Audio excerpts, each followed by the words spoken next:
Assalamualaikum warahmatullahi wabarakatuh. Ini saya baru aja ketemu pasien ya.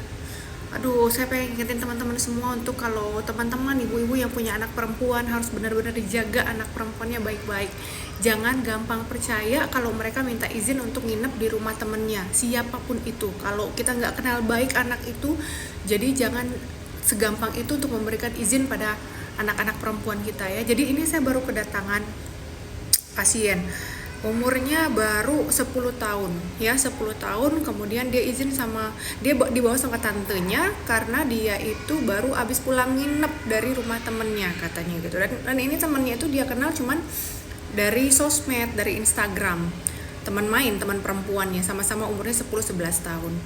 Dan ternyata ketika ditanya kamu habis ngapain dan segala macam, dia kurang meyakinkan jawabannya, dan akhirnya dia dibawa sama tantenya karena orang tuanya nggak berani membawa dia periksa ke dokter objin. Dan di situ dia cerita bahwa saya pengen cek nih dok, ini ponakan saya udah macam-macam nggak, karena dia ini nginep di rumah temennya, katanya kita lagi lengah, kita lagi banyak kegiatan di rumah, orang tuanya lagi keluar kota, dan dimintain izin dan dia nyelinep pergi, katanya sih nginep di rumah temennya gitu. Dan ternyata usut punya usut, akhirnya saya periksa, saya tanya-tanya adiknya, ternyata mereka dia itu nginep di rumah temennya itu berempat, jadi 2 cewek 2 cowok, udah janjian ada di situ. Cowoknya itu anak-anak laki-laki juga, usianya baru 13 tahun, dan katanya dia pacaran baru 2 minggu, dan itu pun kenal dari Instagram, TikTok, dan sebagainya. Jadi mereka nginep di rumah itu karena temannya si ini, dia nginep di rumah teman ceweknya ini. Teman ceweknya itu pun juga orang tuanya lagi nggak di rumah karena orang tuanya semua lagi ada di rumah sakit. Jadi rumahnya itu lagi free gitu. Jadi dua teman-teman laki-laki bocil itu juga pada ikutan nginep di rumah si temannya si cewek ini gitu.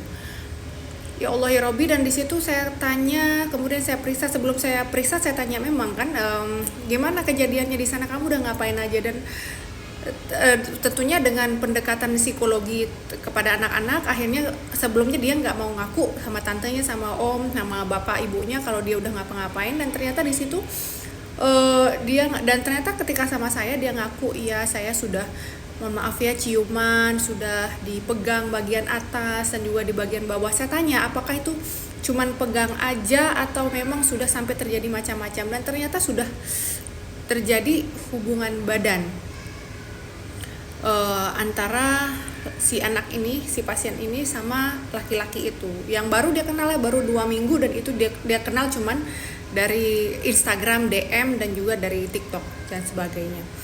Ya Allah ya Tuhanku, ini 10 tahun. Kemudian saya lakukan pemeriksaan, tentu saja apakah sudah memang terjadi hubungan tersebut, apakah ada intercourse ya, ada masuk. Dan memang ternyata, dan sayangnya saya mendapatkan memang selaput darah atau himennya emang sudah robek, dan ada robek di Tuhan ya Allah ya Rabbi ya Karim, 10 tahun loh. Saya nggak nyangka gitu ya Allah ya Rabbi. Jadi buat ibu-ibu di luar sana yang punya anak-anak, anak-anak perempuan ya, tolong dijaga baik-baik. Padahal ini anak dia sekolah di tadi bilangnya masih SD ya, SD, tapi SD pakai hijab. Saya kehabisan kata-kata gitu. Ya Allah ya Robbi. Dan terakhir lagi saya tanya dan saya ingetin ya, jadi jangan cerita sama siapa-siapa, jangan kasih tahu siapapun kalau kamu sudah melakukan ini. Kita harapkan nanti bisa sembuh kembali selaput darah yang sudah rusak itu, dan jangan pernah ceritakan aib itu sama siapapun. Dan ketika saya ingatkan, gimana kamu tahu kan rasanya, dan you know what, dia bilang iya dokter, enak.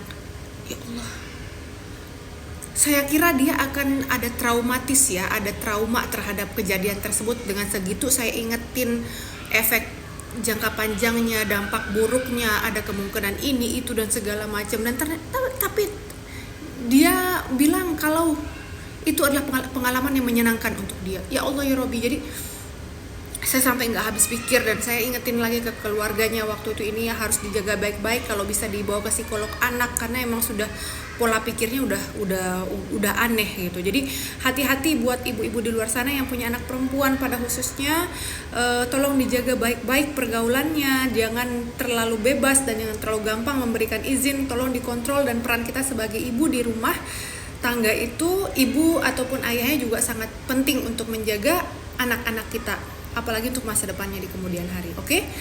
Terima kasih. Assalamualaikum warahmatullahi wabarakatuh.